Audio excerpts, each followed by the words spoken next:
Welcome back to all of you guys. Welcome another video of MS biology. आज की इस video में हम लोग बात करने वाले हैं बायोटेक्निक मींस जिसको कि आप इंस्ट्रूमेंटेशंस के नाम से जानते हैं। उस टॉपिक से लेकर के जो डिफरेंट डिफरेंट टाइप्स के टेक्निक्स यूज होते हैं उनसे एमसीक्यूज क्वेश्चंस को लेकर के यहाँ पे डिस्कस करने वाले हैं।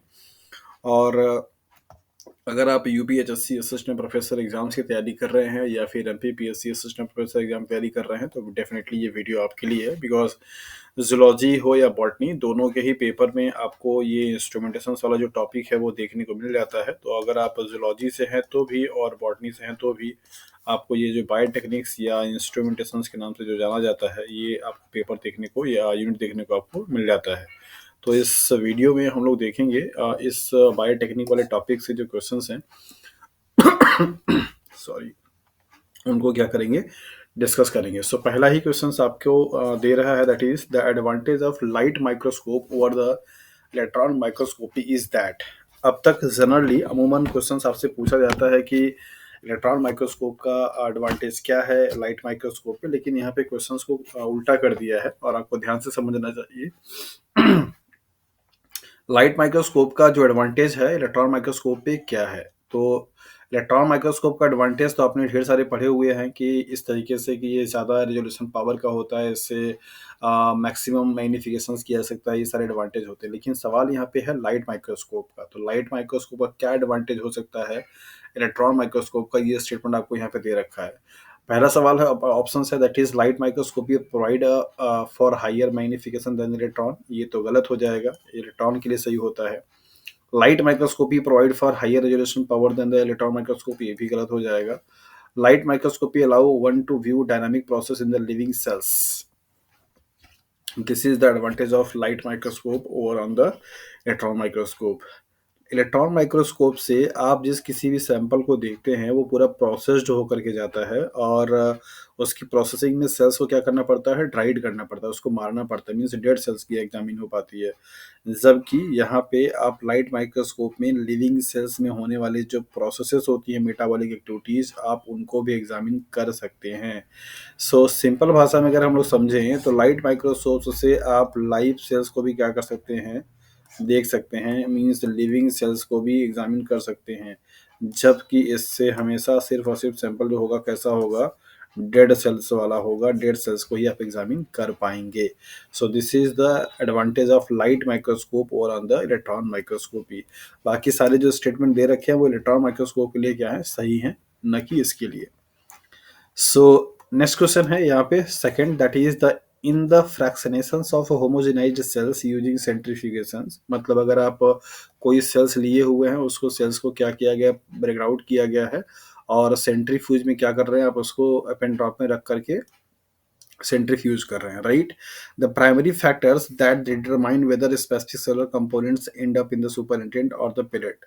जब आप सेंट्रीफ्यूज करते हैं तो यहाँ पे जो नीचे की तरफ ऐसे डिब्रीजेस बैठ जाते हैं उनको आप बोलते हैं दैट इज द पेलेट।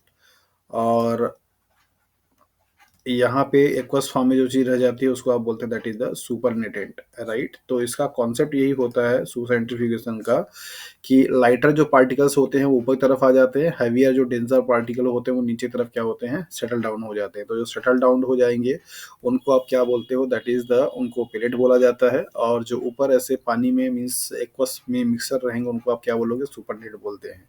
तो ये पूछ रहा है कि ऐसा होने के लिए जो प्राइम फैक्टर है वो क्या है। तो प्राइम फैक्टर क्या होता है, इनका मास, इनका साइज, इनकी डेंसिटी। जिसका मास ज़्यादा होगा वो पार्टिकल नीचे बैठ जाएगा, ग्रेविटेशनल फोर्स, सेंट्रीफ्यूगल फोर्स लगता है। और सेंट्रीफ्यूज बेसिकली एक इंस्ट्रूमेंट है जिसमें सेंट्रीफ्यूगेशन की प्रोसेस की जाती है और उससे जो भी मतलब मिसेबल कंपोनेंट होते हैं उनके मॉलिक्यूलर वेट, शेप, साइज के बेसिस पे क्या करते हैं, उनको सेपरेट आउट किया जाता है। हैवियर जो पार्टिकल्स होते हैं वो नीचे बैठ जाते हैं, यहाँ आपको जैसा दिखाया जा रहा है। और लाइटर जो पार्टिकल होंगे वो क्या होंगे, यहाँ से ऊपर तरफ होते हैं। तो ऊपर वाले को सुपरनेटेंट, नीचे वाले को जो बैठ जाएगा उसको पीरियड बोला जाता है। तो प्राइम फैक्टर क्या हो जाएगा, that is size and weight of the component. तो यहाँ पे आप देखिए ऑप्शन नंबर बी आपसे क्या कह रहा है, the size and the weight of the component, ये प्राइम फैक्टर रोल प्ले क्या करता है, इंपॉर्टेंट प्ले करता है।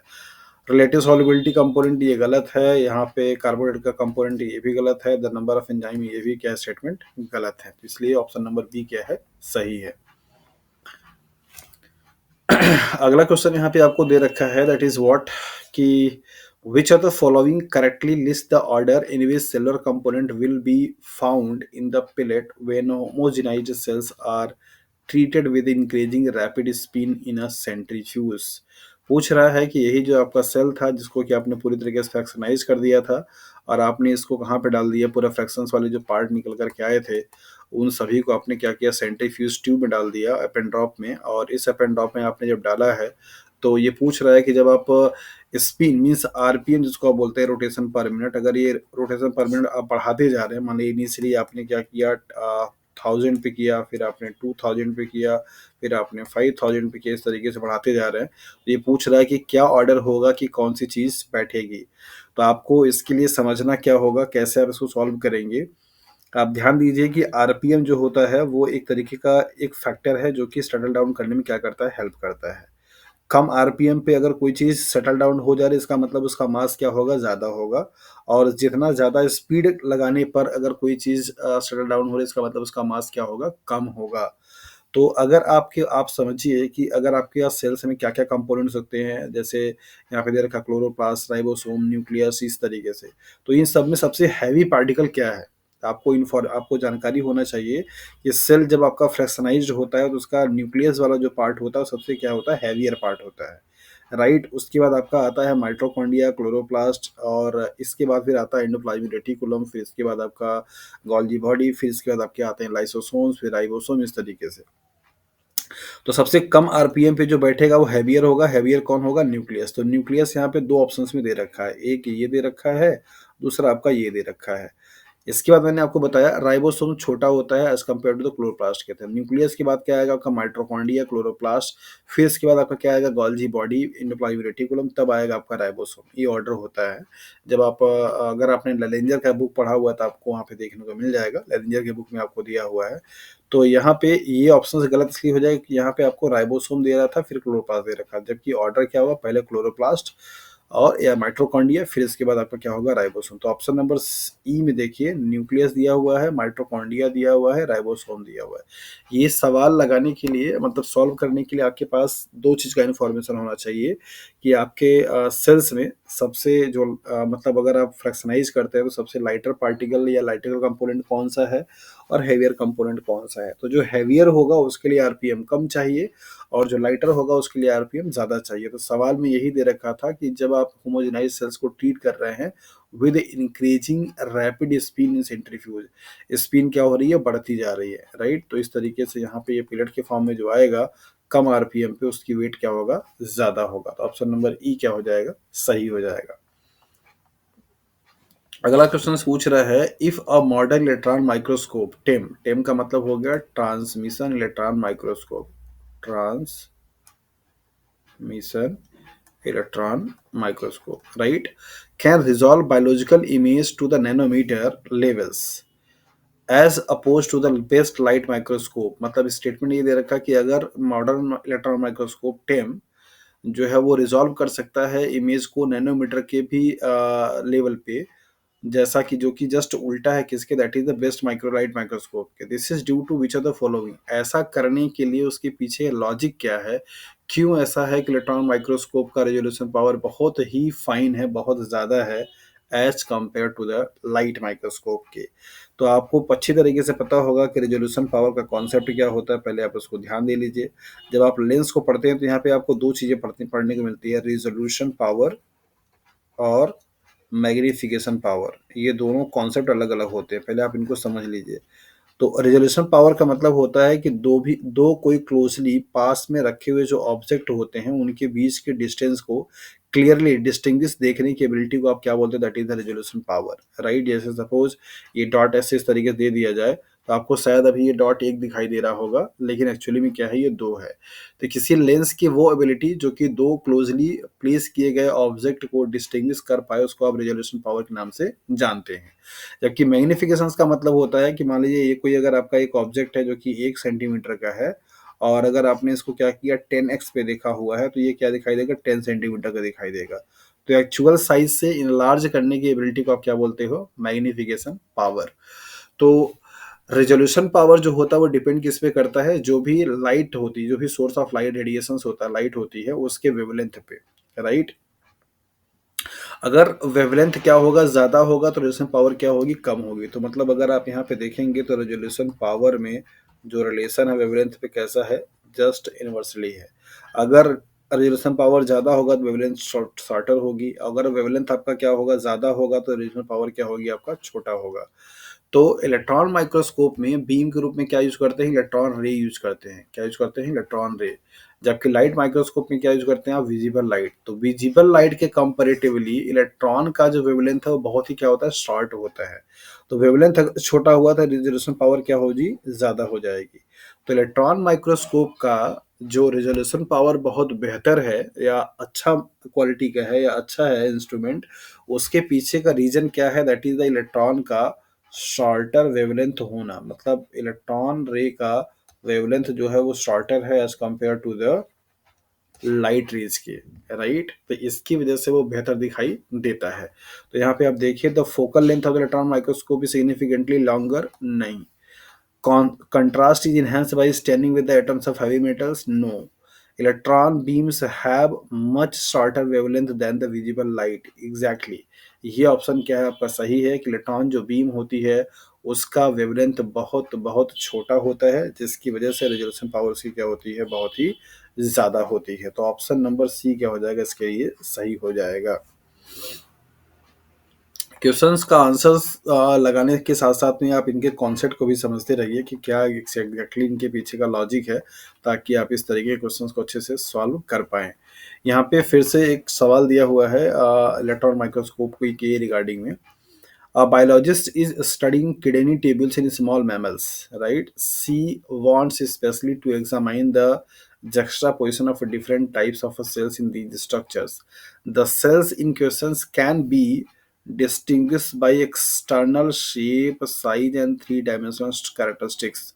Which would be the optimum method for her study? सवाल पूछ रहा है कि कोई एक बायोलॉजिस्ट हैं जो कि किडनी के ट्यूब्यूल्स के सेल्स की स्टडी कर रहे हैं और वो देखना चाह रही हैं जो जक्स्टा पोजिशंस है उनके डिफरेंट टाइप के सेल्स का, राइट। और इन सेल्स का वो क्या चीज़ देखना चाह रही हैं, शेप शेप देखना चाह रही हैं, साइज देखना चाह रही हैं, और थ्री डायमेंशनल करेक्टराइज करना चाह रही हैं कि कैसे वो जक्स्टा पोजिशंस में इन्वॉल्व होने वाले डिफरेंट टाइप के सेल्स हैं आपस में डिफरेंट हैं। तो यहाँ पे दे रखा है इलेक्ट्रॉन माइक्रोस्कोप का टेम मींस ट्रांसमिशन इलेक्ट्रॉन माइक्रोस्कोप, और दूसरा आपको दे रखा है सेल्फ फ्रैक्शनेशन, ये तो पॉसिबल ही नहीं है। लाइट माइक्रोस्कोप ये भी नहीं है क्योंकि लाइट माइक्रोस्कोप बहुत ही विजुअल पावर कम होता है। लाइट माइक्रोस्कोपिंग ये भी नहीं है। इलेक्ट्रॉन माइक्रोस्कोप यहाँ पे सेम दे रखा है। आपको यहाँ पे एक कॉन्सेप्ट देखना समझना होगा। सेम इलेक्ट्रॉन माइक्रोस्कोप जो होता है, सेम से एनालिसिस किसका करते हैं, सरफेस का, ठीक है। टेम से किसका करते हैं, इंटरनल का। मींस अगर आपको सेल के बाहर का स्ट्रक्चर देखना है, चूंकि यहाँ पे बात किसकी हो रही है, शेप का, साइज का, मतलब ये ट्राइंगल शेप का है या रेक्टेंगल शेप का है या सर्कल शेप का है, ये बाहरी स्ट्रक्चर हो गया। तो सेल्स के जब आपको सरफेस वाली इंफॉर्मेशन को स्टडी करनी हो, देखना हो, तो उस टाइम पे आप scanning electron microscope means same use करते हैं। जबकि अगर आपको इंटरनल लाइक जैसे न्यूक्लियस आपको देखना है, माइटोकॉन्ड्रिया आपको देखना है, या क्लोरोप्लास्ट आपको देखना है, राइबोसोम देखना है, तो उस टाइम पे आप टेम का क्या करते हैं, यूज करते हैं। तो सेम सेम से एस, एस से क्या होगा, सरफेस। याद रखिएगा, ये कॉन्सेप्ट आपको बहुत एग्जाम में काम आएगा और ऐसे क्वेश्चंस आपको एग्जाम में पूछे जाते हैं। अब अगर आपसे यही भी सवाल मैं पूछ दूं कि कोई एक बायोलॉजिस्ट है जो कि माइटोकॉन्ड्रिया को देखना चाहते हैं, तो माइटोकॉन्ड्रिया को देखने के लिए वो कौन सा इलेक्ट्रॉन माइक्रोस्कोप यूज करेंगे, तो ऑब्वियसली आप आंसर क्या करेंगे, वो टेम करोगे, ठीक है। टेम फॉर इंटरनल और सेम फॉर सरफेस। तो सरफेस इंफॉर्मेशन को देखने के लिए सेम टेक्निक का क्या करते हैं, यूज करते हैं, that is scanning electron microscopy. So option number ई इसके लिए क्या हो जाएगा, सही हो जाएगा।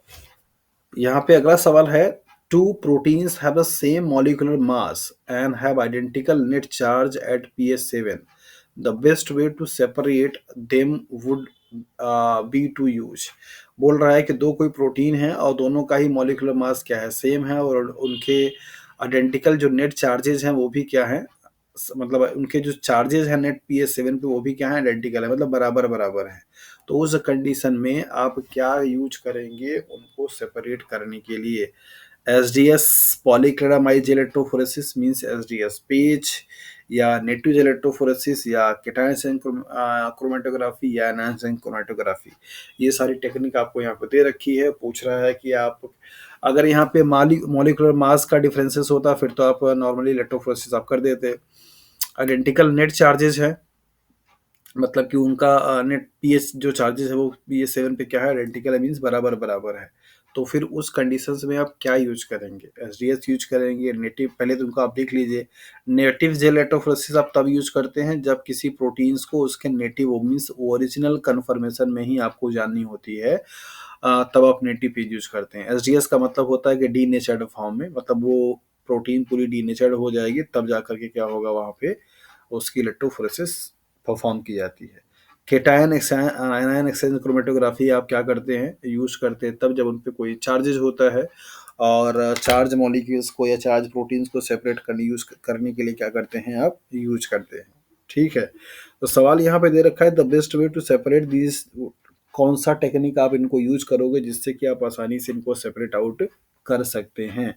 तो एस डी एस स्पेस क्या यूज़ कर सकते हैं? एस डी एस स्पेस का कॉन्सेप्ट यही है कि वो पूरा एस डी एस जो होगा वो प्रोटीन को डीनेचर्ड कर देता है और उनकी जो आइडेंटिटी होती है वो लॉस हो जाती है। फिर इसके बाद उनका मॉलिक्यूलर मास में क्या होता है, सेपरेशन होता है, राइट।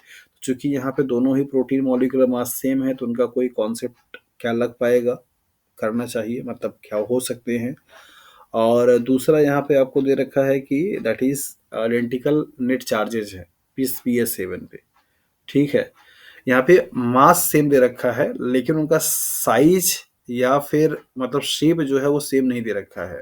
तो जब आप नेटिव इलेक्ट्रोफोरेसिस करते हैं तो नेटिव इलेक्ट्रोफोरेसिस में कोई भी प्रोटीन डीनेचर्ड नहीं होगी।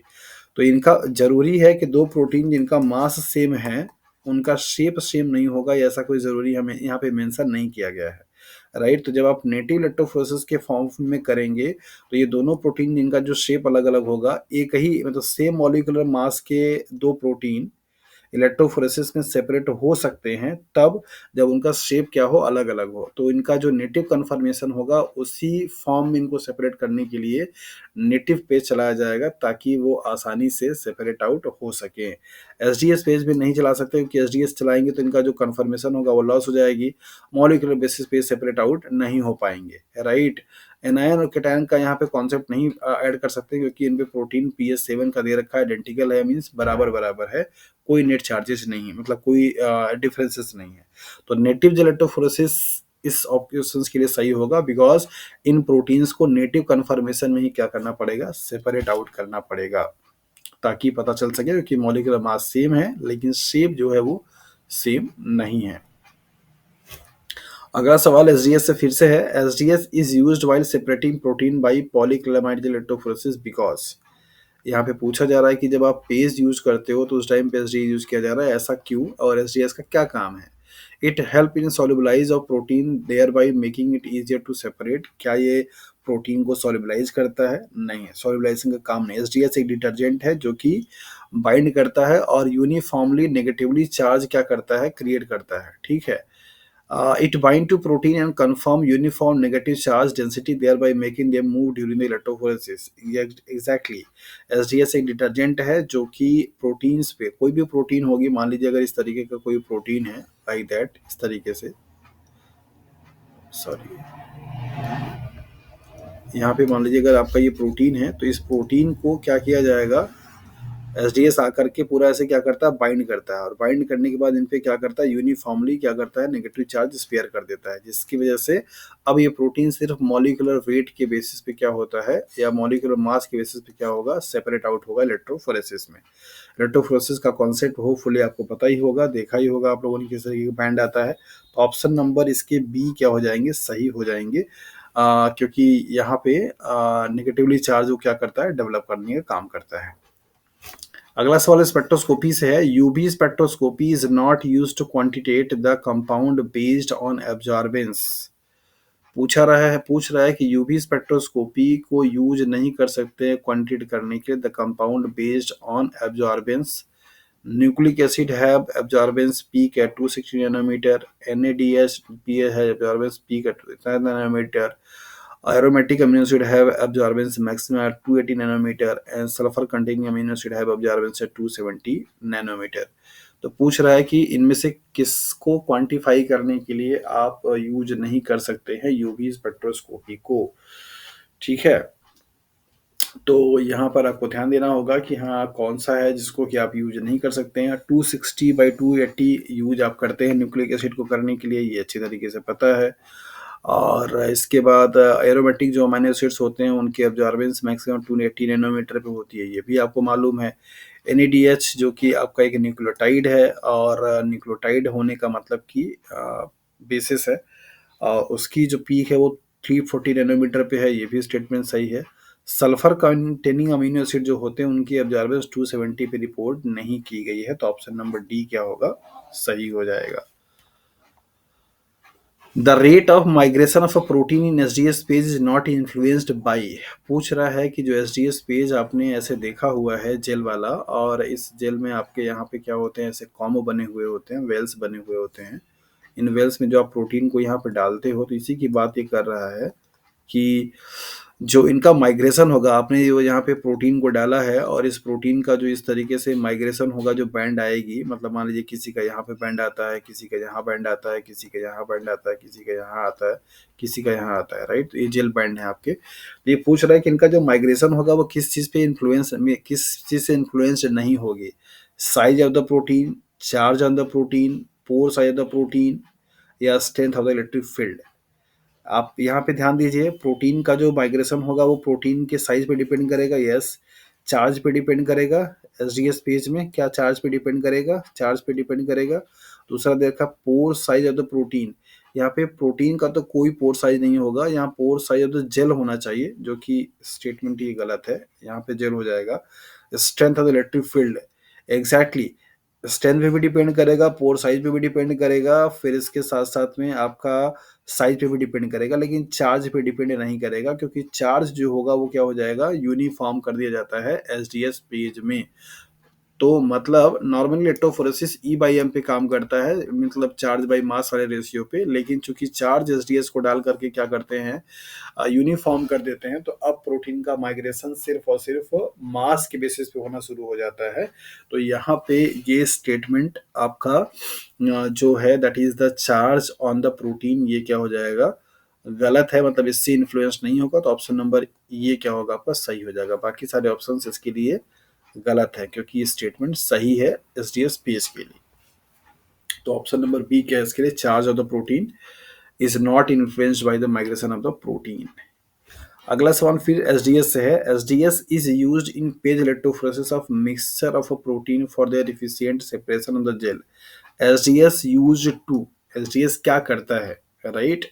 तो यहाँ पे पूछा जा रहा है कि एसडीएस पेज इलेक्ट्रोफोरेसिस में प्रोटीन के मिक्सर्स में इफिशिएंटली प्रोटीन को सेपरेट करने के लिए एसडीएस का आप यूज करते हैं। तो एसडीएस करता क्या है, एसडीएस क्या करता है, नेगेटिव चार्ज डेवलप करता है, यूनिफॉर्म नेगेटिव चार्ज डेवलप करने का काम करता है। तो option number D have uniform charge density on the protein, protein पे यूनिफॉर्म चार्ज डेंसिटी क्या करता है, डेवलप कर देता है। अगला सवाल है यहाँ पे, if the pH become lower than the isoelectric point of a protein, how will the protein respond in electrophoresis system. Isoelectric point, जिसको कि आप पीआई वैल्यू के नाम से भी जानते हैं, आइसोइलेक्ट्रिक पॉइंट, आइसोइलेक्ट्रिक पॉइंट वो होते हैं जिसपे कि कोई भी प्रोटीन का चार्ज क्या हो जाता है, न्यूट्रल। कैसा हो जाता है, न्यूट्रल, मतलब कि कोई आइसोलेटिक पॉइंट में there is no charge, zero charge हो जाएगा उस प्रोटीन का। तो पूछ रहा है द पीएच बिकम लोअर, मतलब कि पीएच की वैल्यू क्या हो जाए, कम हो जाए as compare to the pI value के। तो पीआई वैल्यू का ज्यादा होना, पीएच का कम होना। पीआई, यहाँ पे आप ध्यान दीजिए कि पीआई वैल्यू पे चार्जेस क्या होंगे, जीरो होंगे। तो अगर पीआई का वैल्यू ज्यादा है as compare to the pH के, ठीक है, मतलब अगर आप यहाँ पे देखिए कि जब यहाँ पे पीएच की वैल्यू पीआई के बराबर हो, तो यहाँ पे चार्जेस क्या होंगे, जीरो हो जाएंगे, ठीक है। पीएच कम होने का मतलब क्या हुआ कि H प्लस आयन की संख्या यहाँ पे बढ़ गई।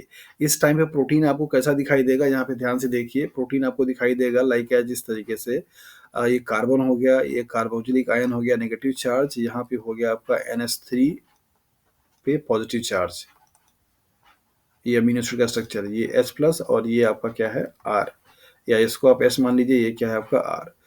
जब यहाँ पे एक पॉजिटिव और एक नेगेटिव, मतलब कार्बोक्सिलिक जो एसिड है वो आपका डीप्रोटोनेटेड फॉर्म में हो और जो अमोनिया हो वो अमोनियम आयन की फॉर्म में, तो उसको आप बोलते हैं आइसोइलेक्ट्रिक पॉइंट। तो यहाँ पे एक पॉजिटिव एक नेगेटिव न्यूट्रल हो जाएगा, तो आइसोइलेक्ट्रिक पॉइंट पे चार्ज कैसा होगा, न्यूट्रल हो जाएगा। पीएच कम होने का मतलब है कि H+ आयन का संख्या क्या होना, बढ़ना, मतलब H+ आयन क्या हो रहा है, बढ़ रहा है। जब ये H+ आयन अगर बढ़ेगा तो ये क्या करेगा, जाकर के जो कार्बोक्सिलेट आयन है उसको क्या करेगा, ऐसे कार्बोक्सिलिक बना देगा, मतलब ये नेगेटिव चार्ज खत्म हो जाएगा।